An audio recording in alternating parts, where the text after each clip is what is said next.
I'm just putting in this native garden. It's going to be like a rockery, a little bit like the understory of a rainforest. Let's have a look at what I've put in and planning to have.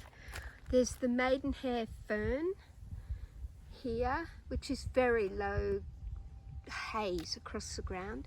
You've got the big crow's nest ferns, which will grow to over 1 metre in diameter.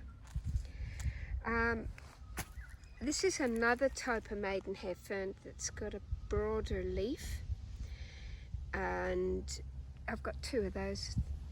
More maidenhair crow's nest ferns. This one at the back here is more of it's a much larger native fern. It's called a lamb's foot or a sheep's foot or something like that fern, because it's got, if you look at these over here, you can see they've got like a little furry growth coming out of them. They can handle a little bit more sun, so I'm putting them towards the back. This garden here will be at the front here where I've been standing. It's in full shade all year round, or dappled light, gets morning and evening sun. But further at the back there, it's going to cop full sun in summer. So they're going to have to be much more hardy, sun tolerant plants. Whereas this area in here, I'm anticipating will have a lot more shade through the summer, or at least most of the year. I'm a bit nervous about the summer when the sun comes down here. It might hit the back ones, and I'm a bit concerned they might perish. We'll have to see. More crow's nests going in. These are tree ferns. They don't look like anything at the moment, but they will grow a couple of meters tall and put out a huge big umbrella of shade. So hopefully that will come up and give the others a bit of shade. If I may have to replace some, I'll see. I've never actually tried doing this before. I've got a few rock orchids that I've picked up.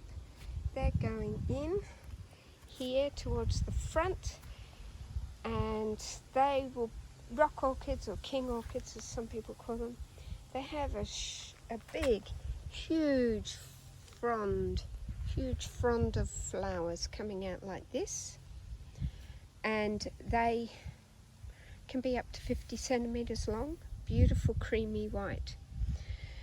Under storey, I'm going to put in these as well, just scattering through this. These have a little purple flower. Let's see if I can find one that's got a purple flower. There's one over there. They've got a little tiny mauve and white flower. It's pretty hard to see, but they do have they just creep all across the grass.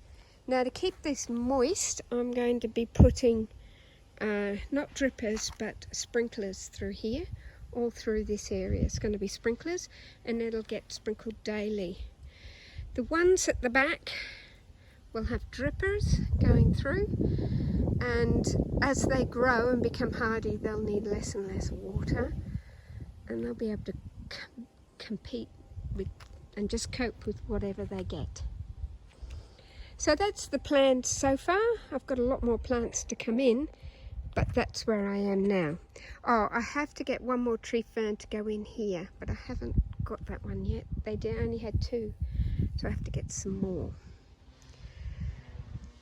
Yeah, so that's where I'm up to. The soil is terrible, but thankfully most of these plants are happy growing in bark and just sort of creeping along on whatever they can grow on.